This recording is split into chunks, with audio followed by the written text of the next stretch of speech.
Good afternoon everyone and welcome po sa ating webinar series ngayong hapon na ito. We are on our 9th episode po, and to formally start our webinar po, we will have our prayer and singing of the national anthem to be played po via audio-visual presentation. Maraming salamat po! Dear Heavenly Father, we thank you for gathering us all today in this important endeavor. We ask that you bestow your guidance and blessing upon each attendee. May we honor one another by keeping an open mind. May we voice our truth and listen with an open heart. Bless everyone present today, that each may be able to share his or her contributions and gifts. Grant good health and safety to loved ones left outside this room, and bestow peace and goodwill to all of us. We ask for your wisdom and grace to use our talents for the betterment of others. May the various activities related to this day be a success through your intervention. With gratitude, we offer this prayer in your name. Amen.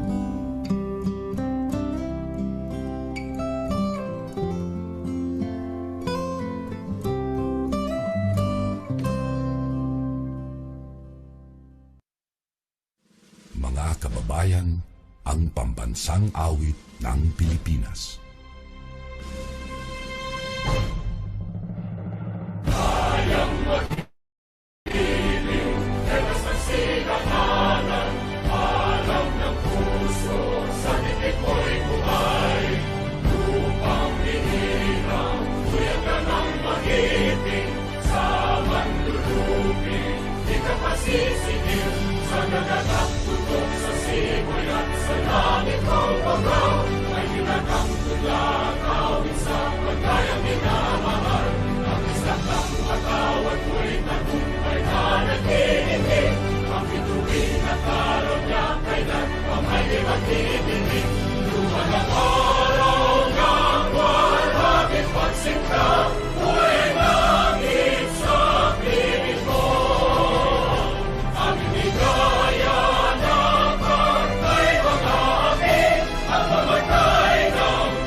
Ayan, so good afternoon po ulit and welcome po ulit sa ating webinar series.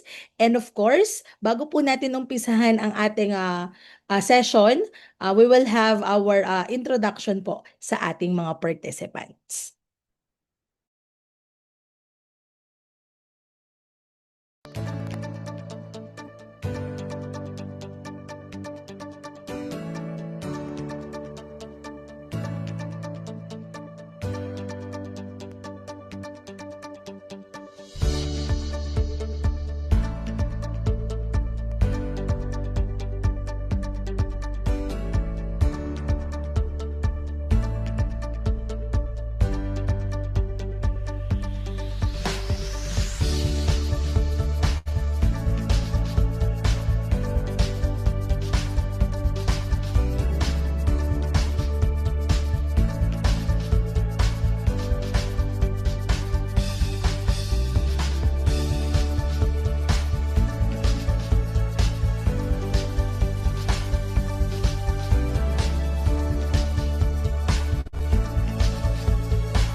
Ayan. So, isang paalala lang po muli, katulad po nung nasa ating intro, kailangan po nakakumpleto po kayo ng registration.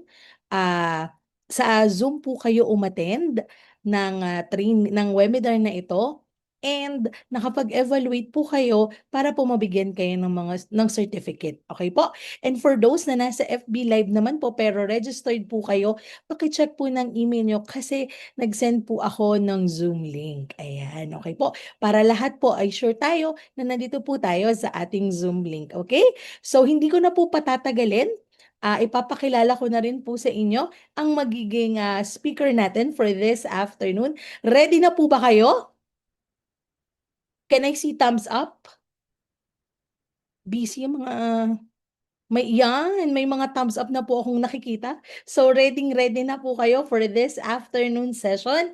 And of course, ipapakilala ko po muna ang ating speaker. Our speaker po ay isa sa mga technical staff ng ITCPH.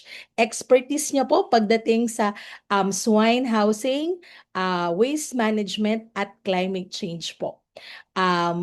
Our speaker po for this afternoon is no other than one of our technical staff and one of our agricultural engineer here in ITCPH, Engineer Margarita S. Crisaldo. Thank you, Ma'am Elaine. Salamat po. Ayan. So, engineer, bahala ka na sa kanila. Yes, okay po. Sige, thank you very much, Ma'am Elaine, for the introduction. Hello, everyone. Kamusta po kayo? Maganda po ba ang ating pong hapon? Yan. Yan. Gusto ko yung reaction ni Sir Angelo, Sir Sebastian, Sir Derek. Yan. Magandang hapon. Ready na po ba sa ating pong webinar? And ang title po ng aking presentation is Status on Swine Mechanization in the Philippines. So, salamat po sa mga nag-heart dyan. Yan. Nakikita po ang aking presentation. Yes po, visible na po. Yan. Okay? So, let me start. Again po, ako nga po pala si Engineer Marge Crizaldo ng ITCPH, here to present to you this afternoon about the status of swine mechanization in the Philippines. So, sisimulan ko to sa isang question. What comes through your mind when you hear the word agricultural mechanization? Lalo na yung mga may farm po dyan, no? Sa tingin nyo ba, mechanized na ba kayo? Ano ba ibig sabihin ng agricultural mechanization? So dito sa ating pong lecture, pag-uusapan po natin more about this. And gusto ko yung sagot ni Ma'am Lizette Alexa Martinez about machineries. Yan. Okay. So ano ba yung agricultural mechanization? So as a background, sabi nga po ni Mr. Carl W. Hall states a basic principle of agricultural mechanization is the change should be meaningful. Yan. Kailangan pag tayo ay may ini-improve or i-mechanize sa ating farm, it should be meaningful and also, syempre, makakatulong sa ating farm. Any introduction of mechanical aid should fulfill the cultural, employment, human, timeliness, and productive need of farmers and the society as a whole. Yan. Yan about agricultural mechanization. So, as it is being defined, farm mechanization refers to the development and use of machines that can take the place of human and animal power in agricultural process. So, nakikita naman din po natin to, no? Especially po, ano ba yung madalas natin nakikita din sa field o sa mga farm, lalo na no, sa rice farming, marami tayong may animal power tayong ginagamit, which is yung ating pong mga kalabaw. And of course, ano ba yung mga ginagamit nating machines po ngayon? So it is also the use of machines, maybe it is mobile or immobile, small or large, or it can be run by power or not. Pag sinabi pong mobile mechanization, it attempts to replace animal power.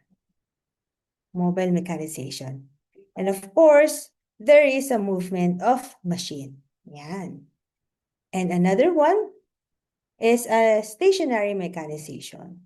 So sa stationary mechanization naman po, it reduces yung drudgery or repetitive of certain operations. No? Yung mga boring na operation, pwede nating palitan, no? At i-mechanize para meron pa po tayong magawang ibang activities sa ating farm. And with the stationary mechanization, there is no movement of machine. Ano bang ibig sabihin ba nitong sinasabi nating mobile and stationary mechanization? So dito makikita natin sa picture, which is which doon sa sinasabi natin mobile and stationary mechanization. Of course, pag sinabing mobile, sabi natin ano, may movement. So makikita natin, of course, alin ba dito yung mga gumagalaw? Yung mga tractors.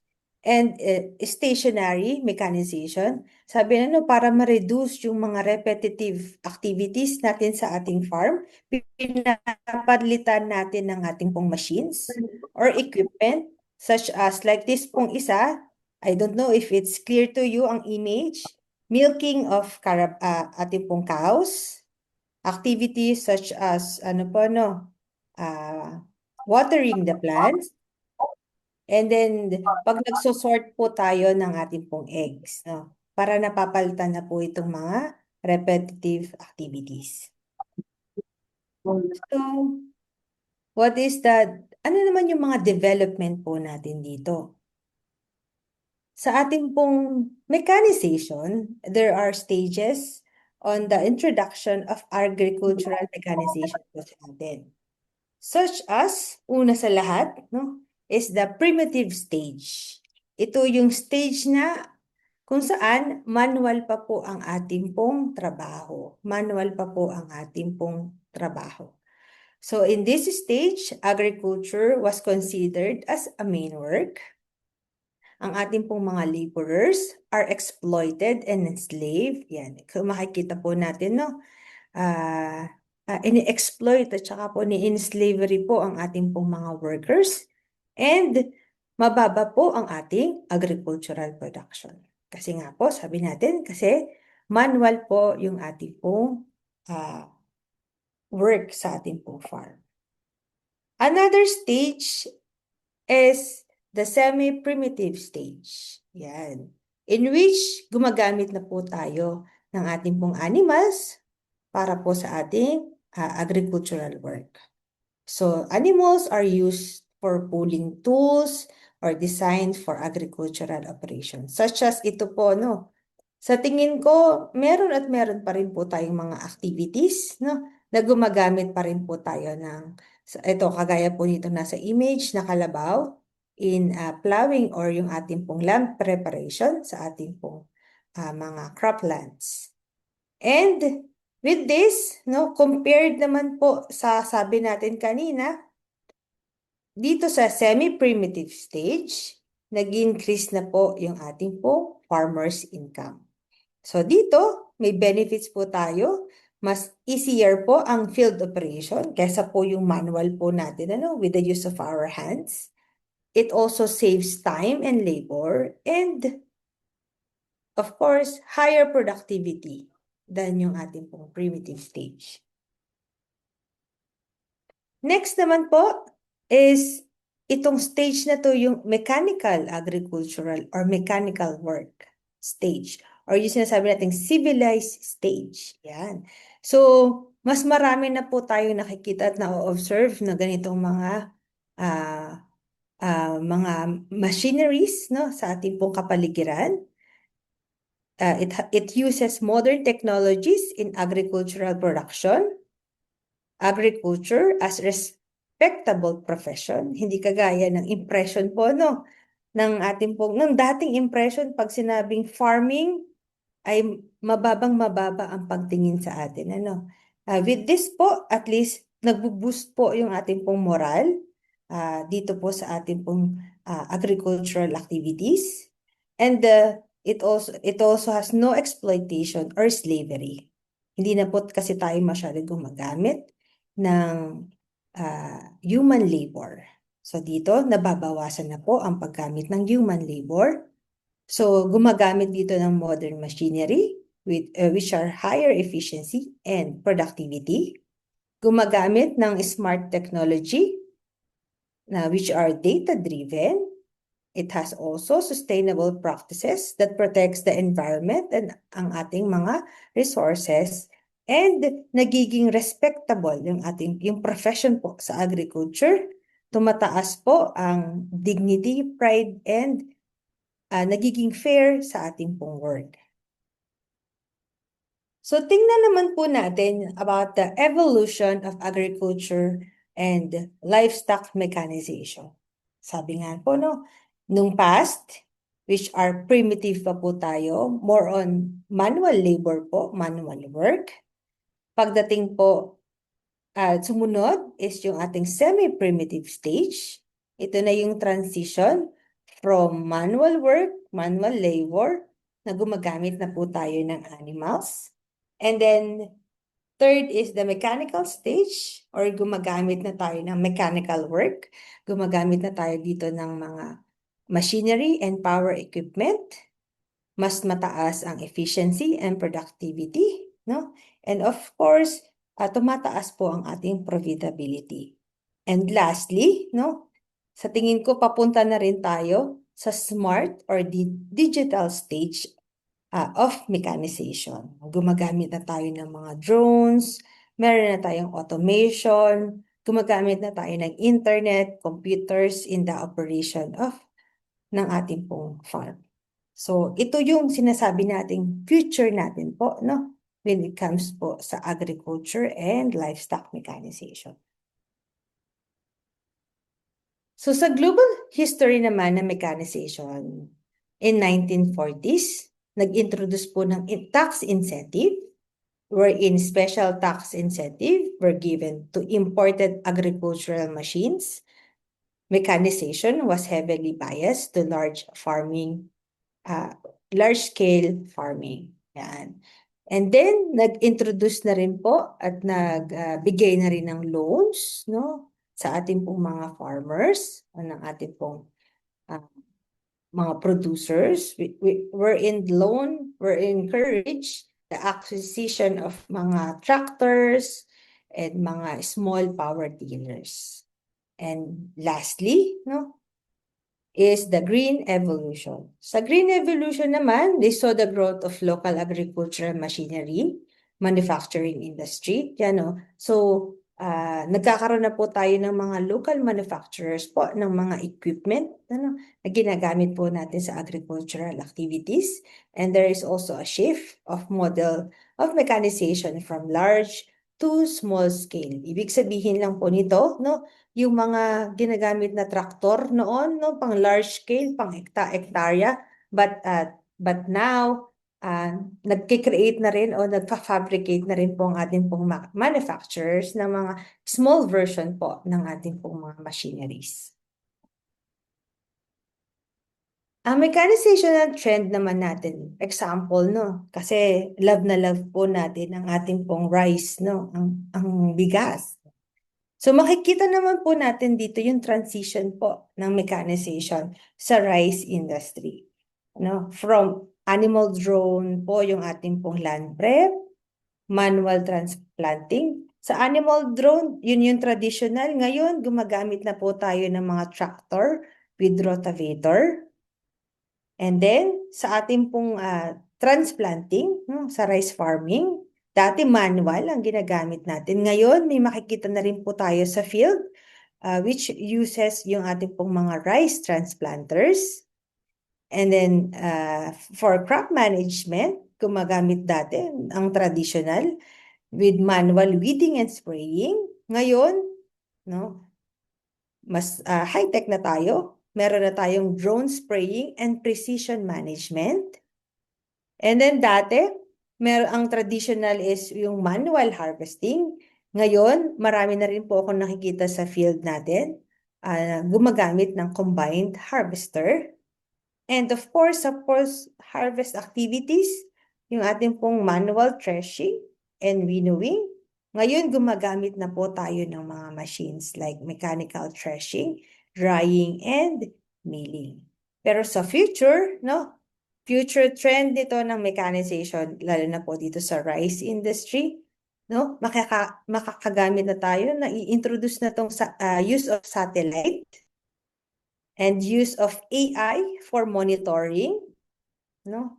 Tayo ay magiging mas data-driven in decision making, especially po kung gaano kadami pong fertilizer yung ating pong gagamitin sa ating pong crops. And nagiging autonomous na po ang ating pong machine, and it leads to sustainable and climate-smart rice farming. So, ito po yung mechanization trend ngayon sa rice. Of course, it has benefits such as labor saving, higher efficiency, increase in productivity. Of course, kung nagiging mas high-tech tayo, nagiging mababa po yung ating pong production cost, of course, in the long run, no? And magiging mas sustainable and resilient po tayo. Lalo na po dito sa sinasabi po nating mga challenges such as climate change. So, tingnan naman po natin, no? Ano naman yung mechanization trend naman natin in terms po dito sa ating pong swine industry. So, sa ngayon, nakikita po natin nagkakaroon na ng introduction, no? Especially po dito sa mga feeders po natin. Dati, manual feeding po tayo, and then nagde-develop po, nagfa-fabricate po ang ating pong mga pork producer, pig farmers, ng mga sarili po nilang mga hopper para mas madali magiging mechanical yung kanilang operation in feeding the pigs. And ngayon, marami na rin pong farms dito sa Philippines ang gumagamit ng automated feeders, no? Which are operated through, of course, electricity, no? And then may sensors para nagda-drop ang ating pong feed sa ating pong animals na on the time na gusto po natin siyang i-drop. And then nagkakaroon pa tayo ng advances. Makikita po siguro natin to, especially po sa mga malalaki or mga commercial farms, which uses po yung electronic sow feeder. Kung makikita po natin itong nasa baba, no? Nakakakain ng ating pong mga pigs pagpasok po sa ganitong klaseng pen at magdodrop kung ano ang required na pagkain nila per day. And then, nagiging upgraded pa tayo kung nagiging centralized yung ating pong feeding system, which is automated feeder siya and then connected na po sa silo. Yan na po yung mga trend ng automation, o mechanization dito po sa Philippines in terms po sa ating po sa swine industry. So tingnan pa rin po natin as on a larger scale ang ating pong mechanization trend in swine industry. No, dati labor intensive po yung ating pong mga practices. Ngayon nagiging mas smart, efficient, and sustainable na po yung ating pig production. So, i-compare po natin yung traditional activities natin to mechanize. Paano ba natin i-improve ang bawat stage ng ating pong activities sa ating pong farm? For example, yan. Ang traditional, tayo po ay natural service, Natural, ibig sabihin, natural mating. Ayun ang traditional. Ano na bang equivalent na po noon ngayon? Nagiging artificial insemination na po ang ating pong service po sa ating pong mga inahin. And then, manual record keeping. Ngayon, nagiging computer-operated na po ang ating pong record keeping ng ating pong record sa farm ng ating animals. And then sa breeding, sa heat detection by observation, yung traditional. and manual breeding. Ngayon, sabi nga no, AI, heat detection na siya, and ngayon gumagamit na ng electronic records, no? Pag medyo mas high-tech na po tayo sa ating pong farm. Pagdating naman po sa gestation, no, ini-improve din natin yung ating housing, yung ating infrastructure facilities, no. Sa traditional, gumagamit tayo ng group housing and manual feeding and cleaning. Ngayon, sa mechanized, gumagamit na ng electronic sow feeder, no, sow stalls, no, and then automated na po yung feeding, and the environment is climate controlled. Pagdating naman sa farrowing, no, ang traditional, manual yung ating assistance, and hindi natin, manual din yung ating temperature control, no. Minsan nga, no, sa traditional, marami pa rin, may mga nakita pa rin po akong mga farms na hindi gumagamit ng mga brooder lamps, no. Walang temperature control, lalo na po sa ating pong bagong panganak na piglets. And then, pagdating po sa mechanized, no, gumagamit na po tayo ng farrowing crate with brooder lamp po. And of course, naka-environmental controlled na po yung ating pong facilities. Pagdating naman sa feeding, manual ang traditional. And of course, na maraming nasasayan kasi hindi po to precise in giving nutrition sa ating animals. Ngayon, no, ang latest trend and technology, automated na po ang ating pong feeding system, like yung pinakita ko kanina, and meron na siyang precision nutrition. Computed na po yun, especially kung gaano kadaming ida-drop sa ating pong mga baboy. Pagdating naman po sa finishing, sa ating pong pag-aalaga ng finisher, ang traditional is manual monitoring, which are labor-intensive sa ating pong management. Pero ngayon, in the trend of mechanization, nagkakaroon na ng smart monitoring, nag-i-install ng sensors and cameras, and mas better po ang kanilang growth and efficiency ng ating pong mga finishers. Pagdating naman sa waste management, ang traditional, no, manual nating hinahandle, no, manual collection, manual po nating minamanage ang ating pong mga manure. And of course, it produces high odor and pollution sa ating pong environment. Ano na ba ang mechanization trend nito? Nagkakaroon na ng manure treatment systems, no?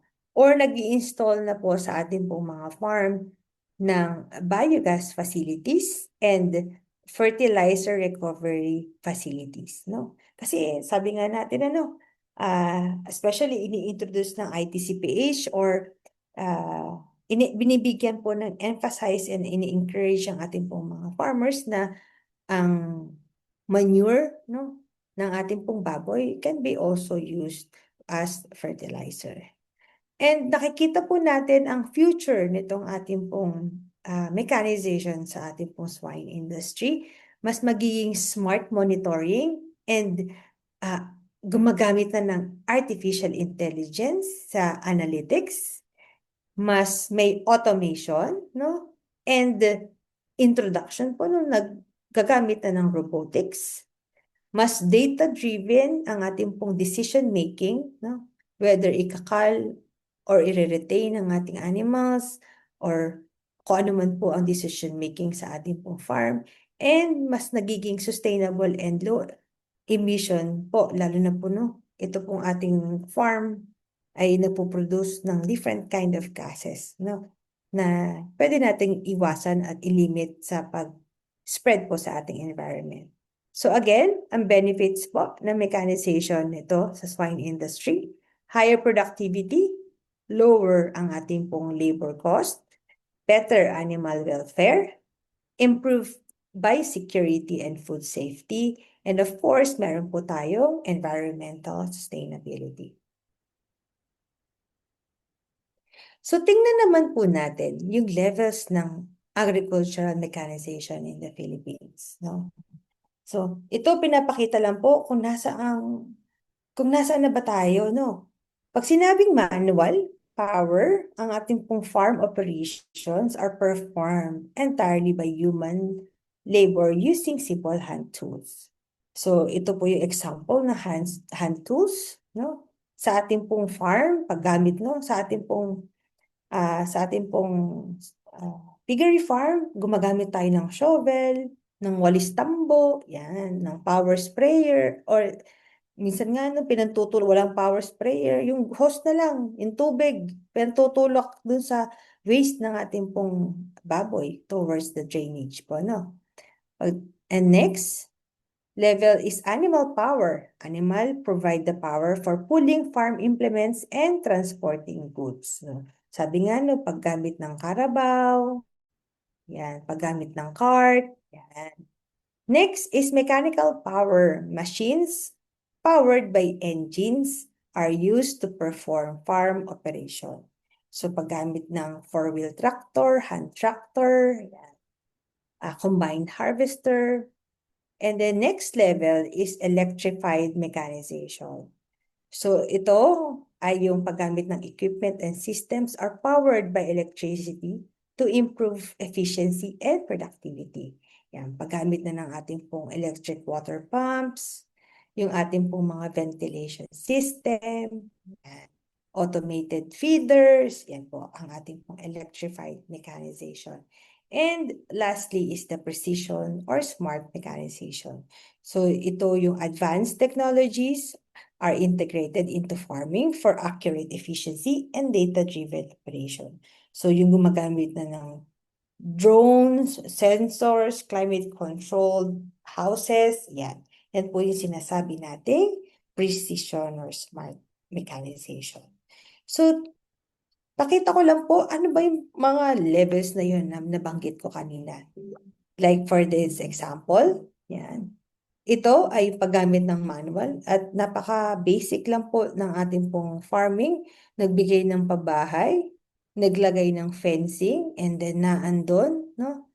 Nakagraze ang ating pong baboy sa ating pong farm. Yan, manual, kasi manual din yung labor. Ito may pabahay, however, manual pa rin po yung ating pong labor, especially yung feeding po sa ating pong mga animals. Pag sinabi natin mechanical, no, nag-i-introduce na tayo ng machine, no? Whether yan, self-feeders, yan, nagbibigay na po tayo. At marami pang iba't ibang klase na self-feeder na pwede po natin gamitin po sa ating pong farm. Electrical power, yan. Gumagamit na po tayo no, sa mga tunnel ventilation, yan. Lalo na po water pump para po sa ating pong mga cooling pad, water pump para po sa ating pong mga drinkers ng ating pong animals. And then of course, yung precision and smart farming, no. Nagiging mas computerized na po tayo, no. Yung pag-analyze, pag-check ng data, and of course, yung performance po ng ating animals sa farm. So marami na ngayong ganitong klaseng technologies, no, na makikita natin kung ang ating pong baboy ba ay may respiratory problem, kung ang ating baboy ba ay in standing heat, no. Marami pa na pong device and tools na ginagamit. Also to check the temperature ng ating animals, na no need ka na pong pumunta doon. And then magre-record na rin po siya sa ating pong computer and yung ating pong system. So sinasabi po dito sa precision and smart farming, no, especially sa swine, no, ang advances po nito, yung ating pong mga sensor, no, mga smart cameras and AI vision. So nakikita natin, na-detect na rin natin dito yung temperature ng ating animals, pati po yung mga tags nila o IDs nila, no? Sinasabi natin mga ear tags, no? Mas natatrack yung growth ng pigs, naka-register na sa computer. Ang advances ngayon, hindi lang basta-basta, no? Lumang technology, naka-ear notch pa po tayo, no? Para malagyan ng identification yung baboy. And then, ano ba yung sumunod na nangyari doon? Naka-ear tag with number, kung anong number ng animal. Next, ngayon, meron ng RFID para na-determine natin, no? Hindi mo nalalapitan, hindi mo nababasahin. I-click mo lang yung iyong device kung tama ba yung identification ng baboy na inilipat mo sa another pen. And ngayon, no, with the use of technology, pati po yung records ng ating pong mga animals ay natatrack na natin, pati yung health history and recorded siya sa kagaya nitong na hinahawakan ng nasa image natin na mga tablets. And of course, real-time ang monitoring ng health, no? Yung data analytics, no? Ang record hindi basta-basta mawawala with the precision in smart farming, nare-register or nasi-save sa cloud, no? Alam naman po natin ang cloud, no? Siya po yung saving platform po, no? Kaso nga may bayad lang, no? Para yung ating po mga data ay hindi mawala. And then, automated na yung feeding system. Yan. Nagiging precision na po yung feeding by any stage or needs ng ating pong animals sa farm. So, ito'y sinasabi ng smart farming. So, ang data collection ay gumagamit na ng sensor, nagkakaroon ng data transfer, madaling i-analyze ang data, nagkakaroon ng alerts sa management, no? Kapag meron pong problema inside the farm. And of course, with this, ay better decision in the farm para po mag-take place yung better farm performance po ng ating farm.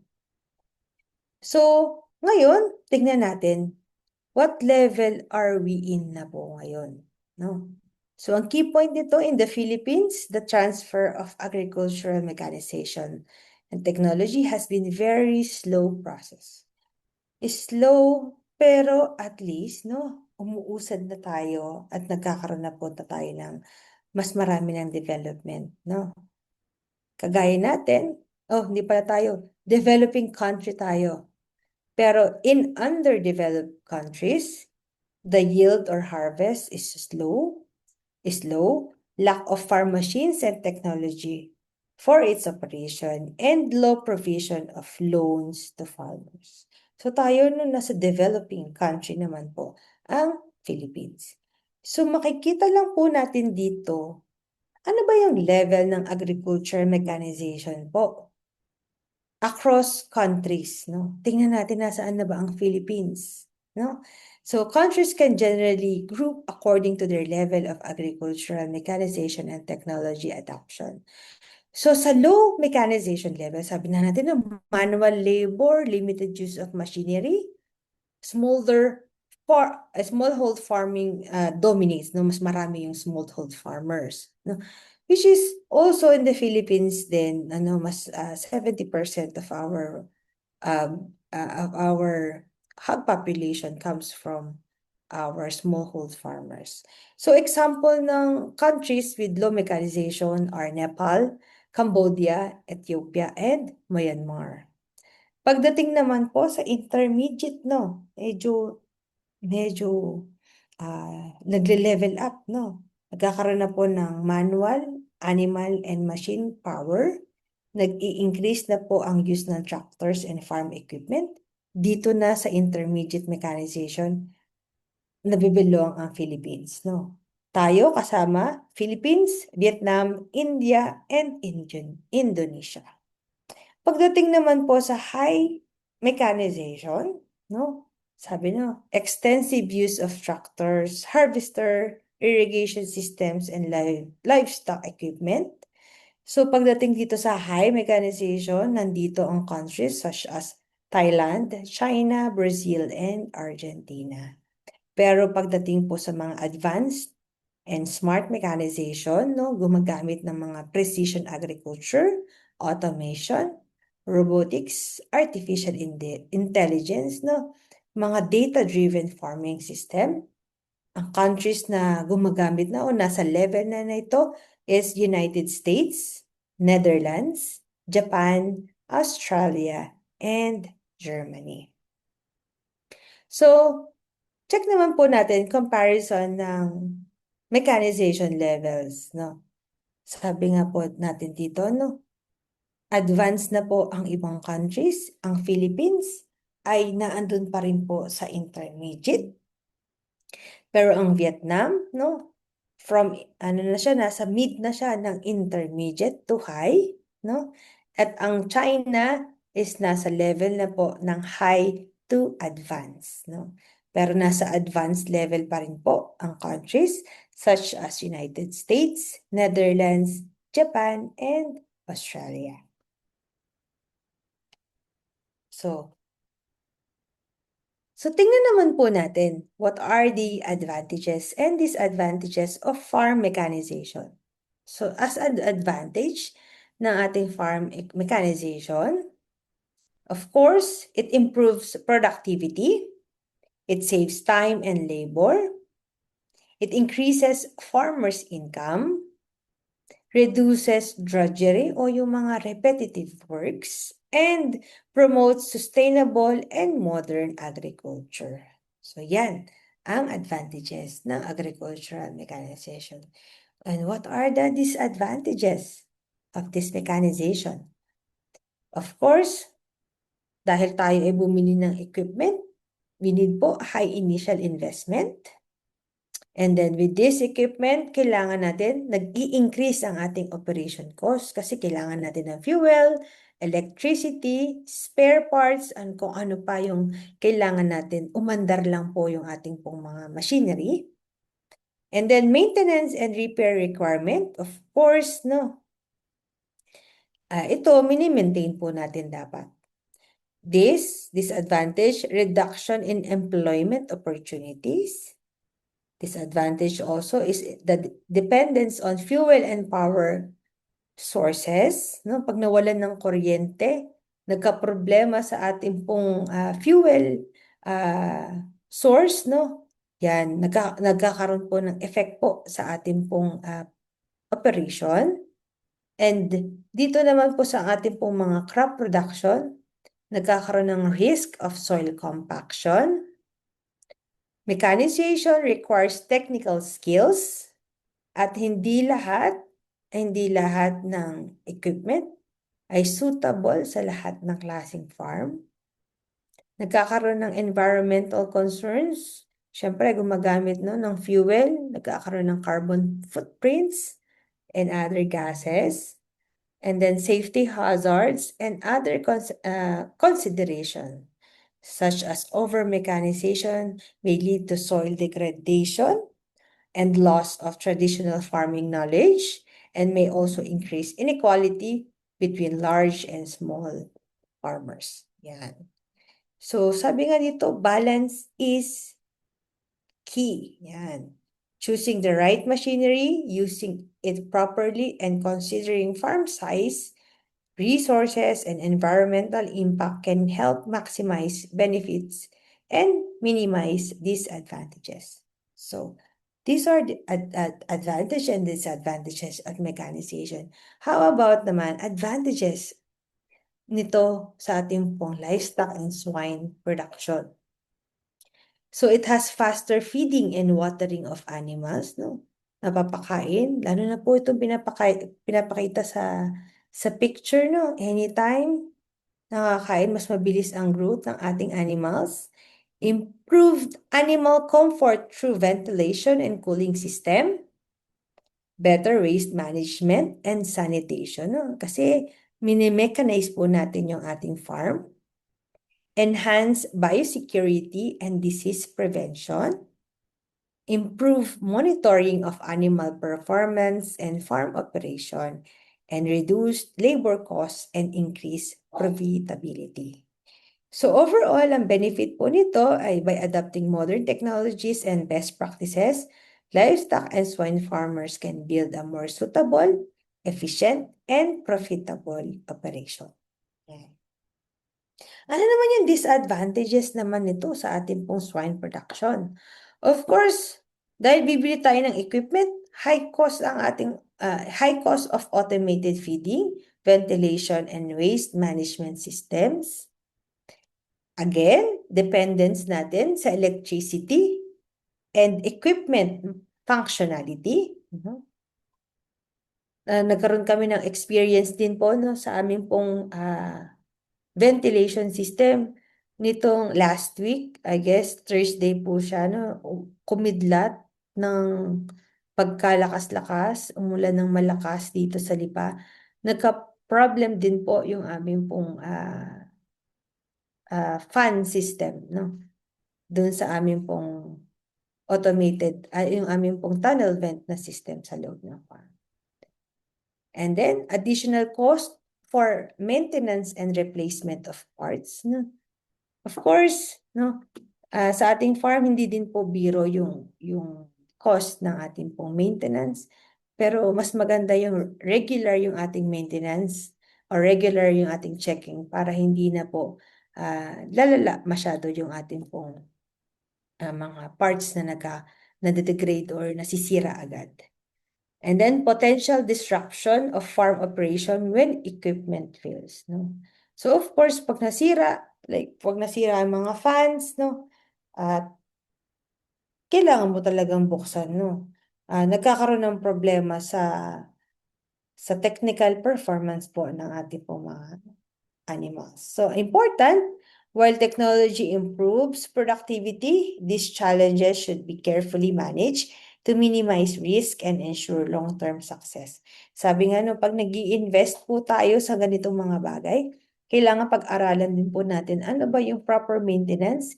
Kailangan naglalagay tayo ng record, no, para na-maintain natin at nasusustain po natin yung shelf life ng ating pong mga equipment. And dapat tayo ay ready, no, sa ating pong power, no. Hindi po pwedeng nakarely lang po tayo sa ating pong mga power source such as yung ating pong mga Meralco o yung local provider po ng electricity sa ating lugar. So as much as possible, pwede po tayo, no, meron tayong mga generators, and of course dito sa Philippines, okay na okay ang paggamit natin ng mga solar power. Okay? And pag-aralan natin po, no, pag gumamit tayo ng ganitong classic equipment, meron po tayong kailangan na maintenance cost and operational risk po nito sa ating pong farm. So tingnan naman po natin, ano ba yung performance po natin? No, naputol ba tong aking PowerPoint? Oh no. Ito po yung ating po value of production in agriculture for first quarter in 2026. So makikita po natin dito na mababa ngayon ang ating agriculture and fisheries. We are down by negative 0.3. Ang ating pong crops ay negative 2.4. Ang livestock naman natin nag-increase, no? 5.1. Poultry increased by 7.1. And fisheries po ay negative 6.1. So makikita po natin dito sa percent shares po ng ating value of production, no? Pinakamataas po sa share po ng ating agriculture performance ay nanggagaling po sa ating pong crop industry. Nandyan po yung ating pong mga palay, corn, and high value crops, no? Sila yung nagbibigay, no, kung bakit mataas ang ating pong value of production. And then followed by poultry. Next is livestock, na andyan na po ang ating pong swine, na marami pa rin pong challenges at this time.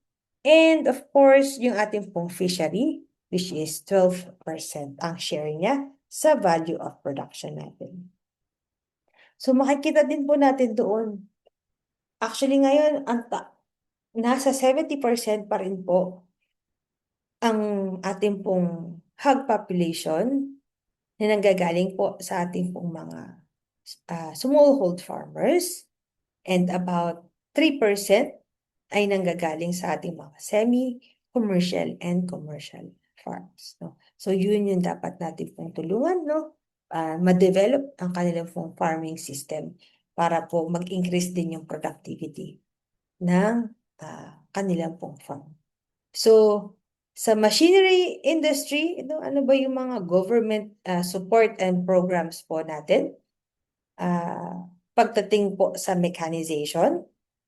So as observed, Philippine government has increasing interest among farmers in adopting agricultural mechanization as part po ng modernization effort. So nagkakaroon po ng promotion ng farm machinery and equipment, and of course, para po mag-improve yung productivity and efficiency.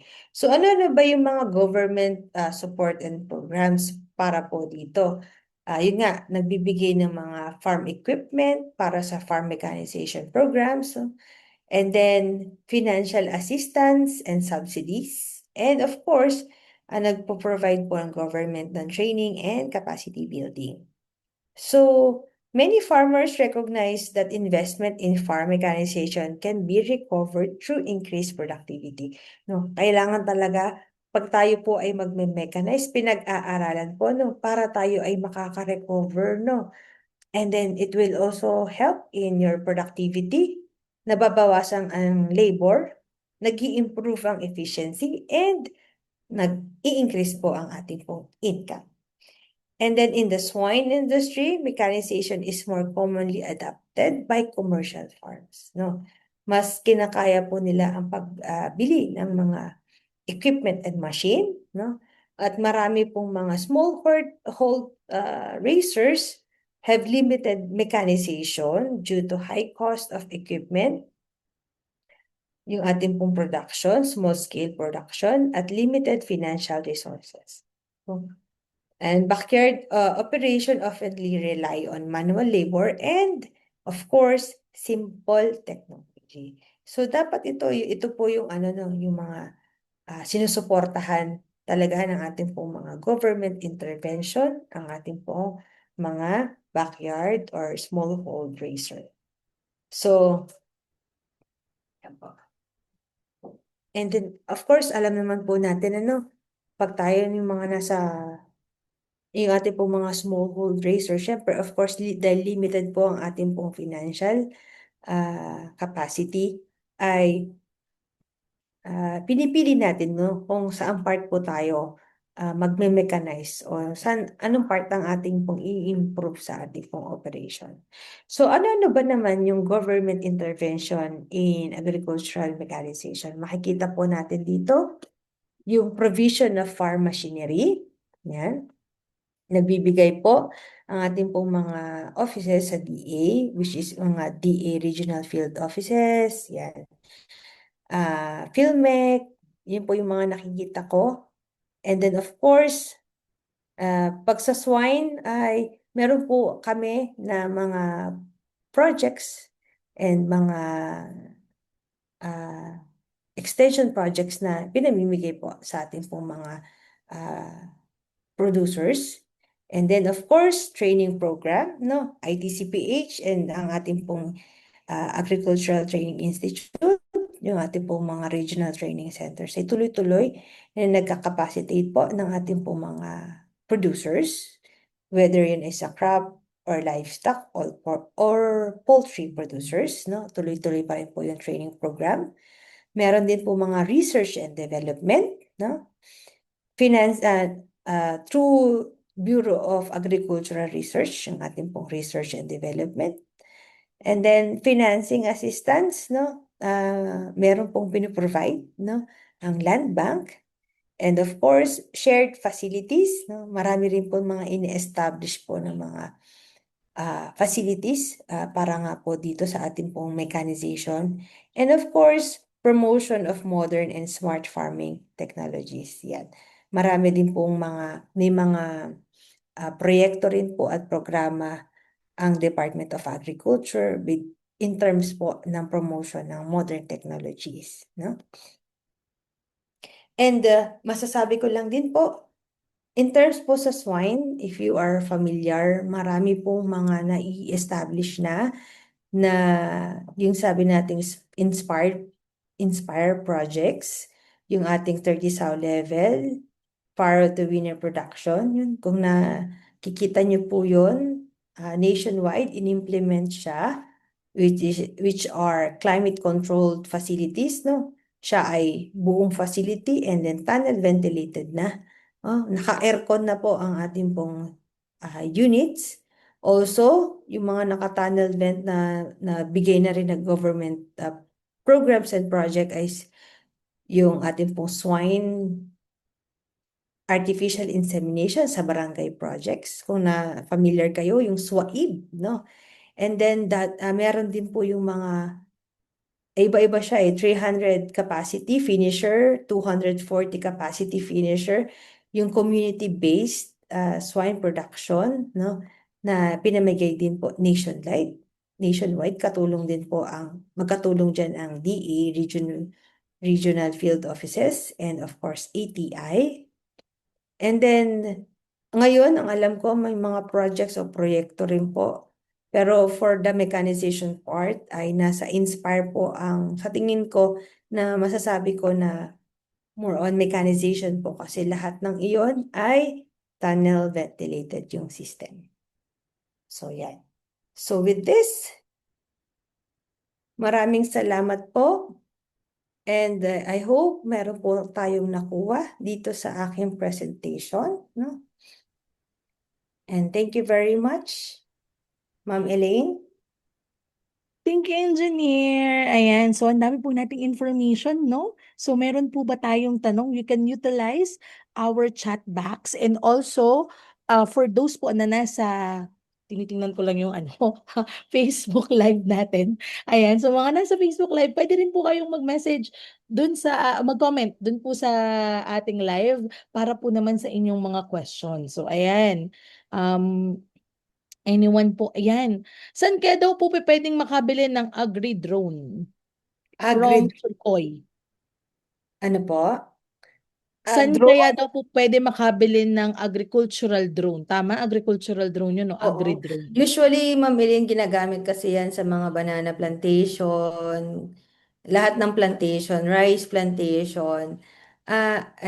Oo, may spray yan. More on sa rice nga po, pag i-spread po ng fertilizer. Hindi lang po ako masyado familiar, Sir Koy. Koy po ba? Sir po ba? Koi. Oo. Kasi nasa swine industry po ako, sir.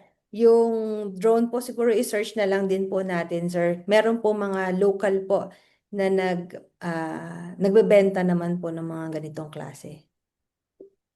Hmm. Thank you po. Okay. Thank you, Engineer. Meron po bang questions? Ayan. Ma'am, may available... Sir, for question, nagulat naman ako dito kung may available time sa, sir, for the marketing po, isa-send ko na lang, sir, sa inyo ang number ng aming marketing head. Natawa naman ako, no? So, mechanization yung pinag-uusapan natin dito, pero nagtatanong siya kung meron daw tayong available na saw. I will just give the number po ni Engineer Jotix later para po dyan, okay? Questions naman po, pero dito sa pinag-uusapan natin, kayo talaga. Ayan. Ayan, ito. Okay, for the 30 saw level capacity, ano daw po kasi yung recommended dimension for the tunnel ventilated farm? Yung sa 30 saw level, 2 units po yung in-install namin. Siya po ay hanggang winner production lang, so wala siyang finisher. 30 by 5 meters po ang isang unit. So, i-times 2 mo na lang po yun, 30 by 8 o 9 o 10 meters po yung lapad po for the 30 saw capacity po. Ma'am ba to? Sir Enchi Transe, tunnel ventilation kailangan siya pahaba po, hindi po palapad. Kaya po dapat tunnel siya para mas maging efficient po yung ating pong system na po, yung hihigupin na air ng ating pong exhaust fans. I hope na nasagot ko po ang question niyo, sir. Another one, Engineer, is yung about daw dun sa RFID tag. Pero wala namang... I will message na lang din po. Wala to dito sa mechanizations natin. Nabanggit ko, Ma'am Elaine, Nabanggit mo lang, oo. Nabanggit mo na lang. Pero RFID na Pero yung company, message ko na lang po kayo kasi meron naman kaming supplier. okay po. Thank you so Ay, much. ayan. So, anything pa po?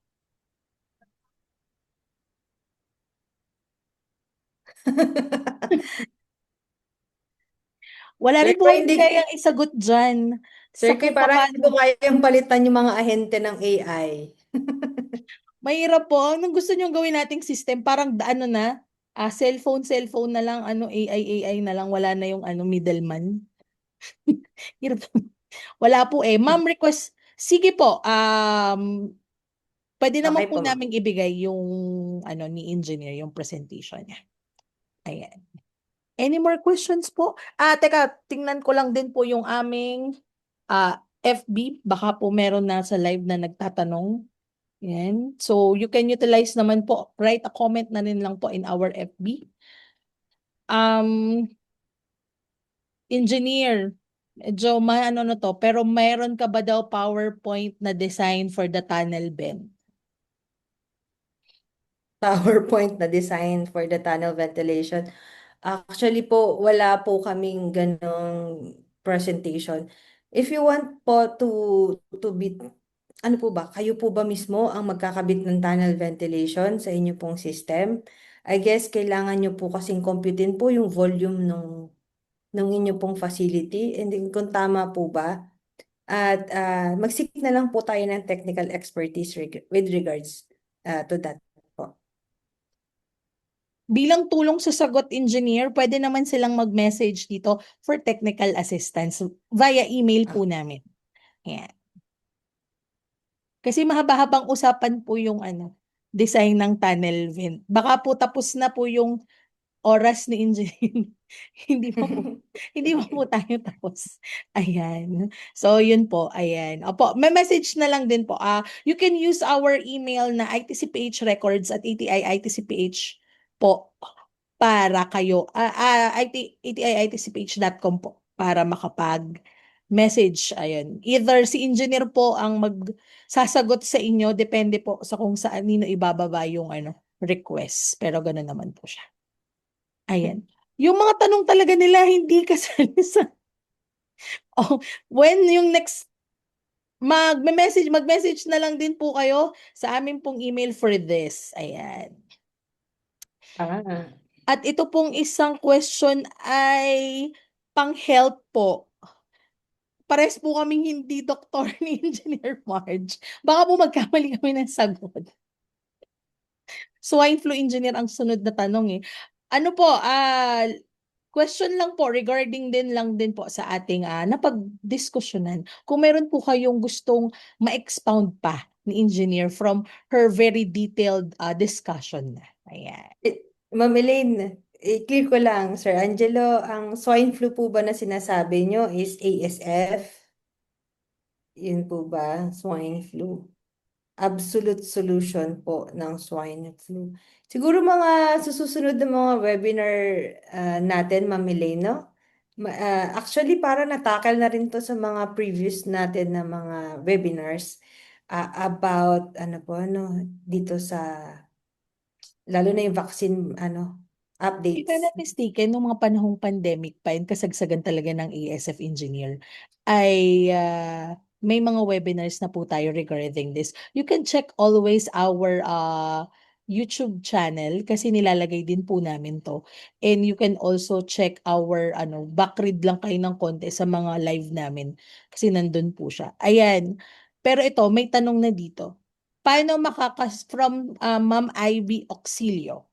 Ano kasi kanina nagbigay din si engineer ng mga support ng government. Pero ito, parang paano daw makakasupport yung government para mapataas pa yung swine mechanization sa Philippines po? Parang siguro nagtatanong siya ng mga projects engineer. Oo.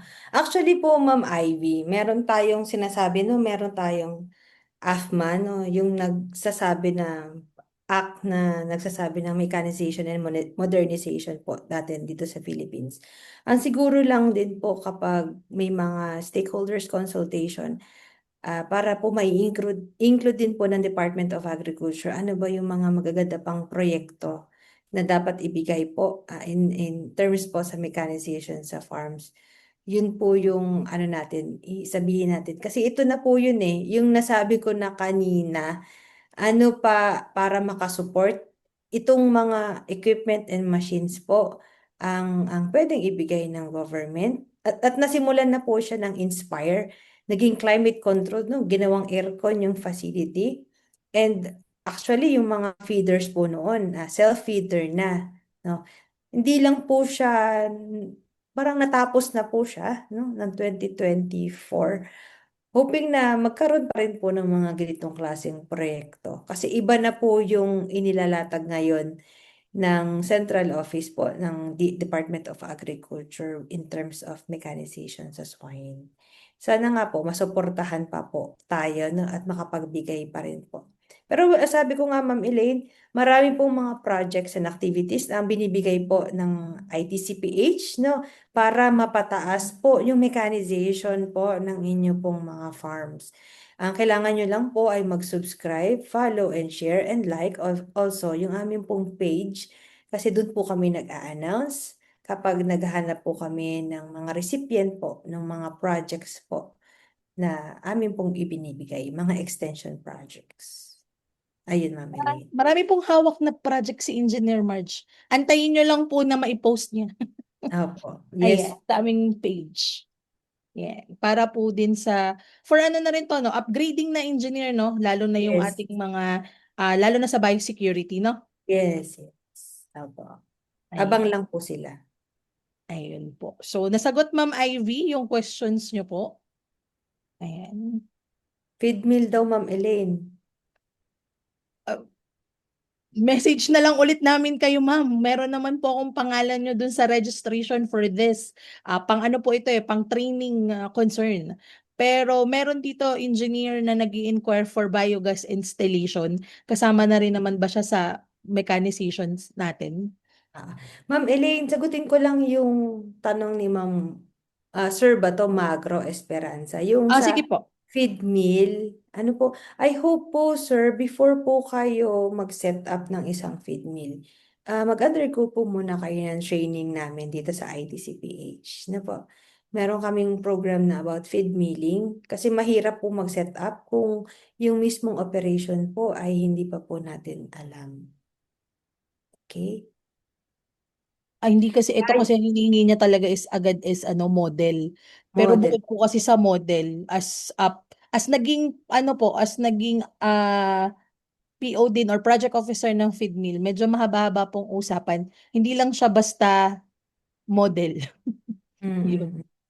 Yun. So, yun nga pong sabi ni engineer. Ayan, pero meron dito, Biogas installation. biogas installation po. Oo. Nag-ano na din po kami, sir, ng technical assistance regarding sa biogas. Kailangan lang din po namin ng data. Ano po, sir? Kung gaano karaming farm, gaano kalaki yung farm mo, ilan ang alaga mo, meron ka bang paglalagyan na lupa, ano ba ang nasa paligid mo? Yan. Para po sa biogas.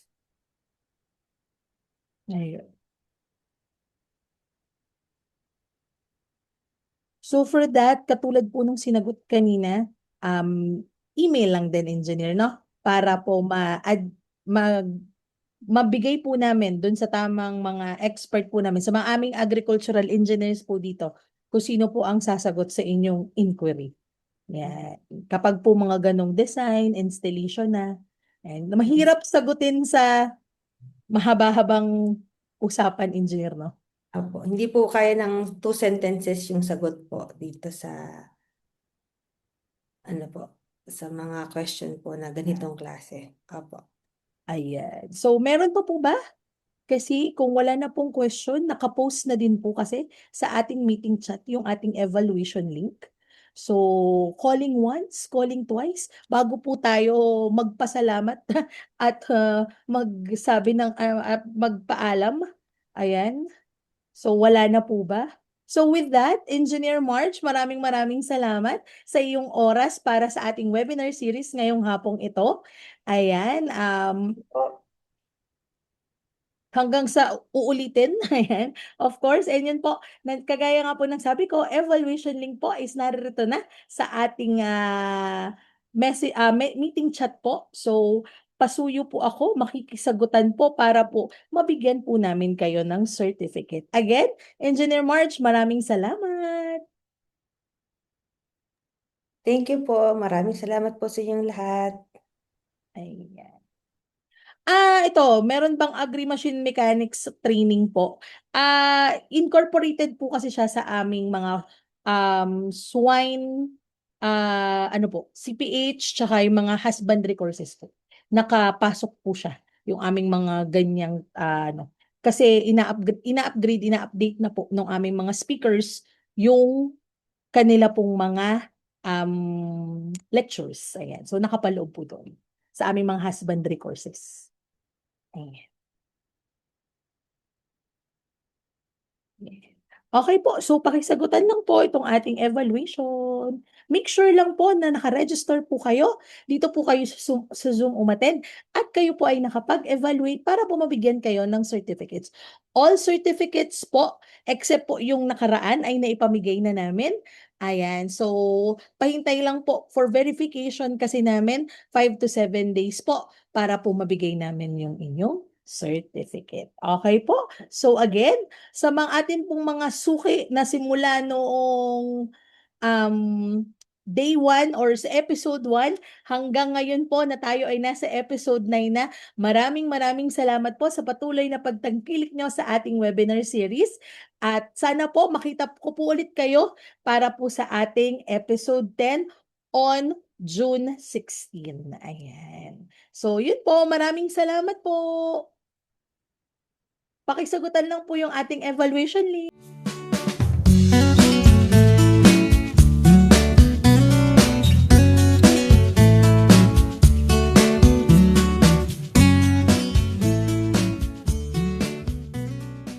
Thank you po.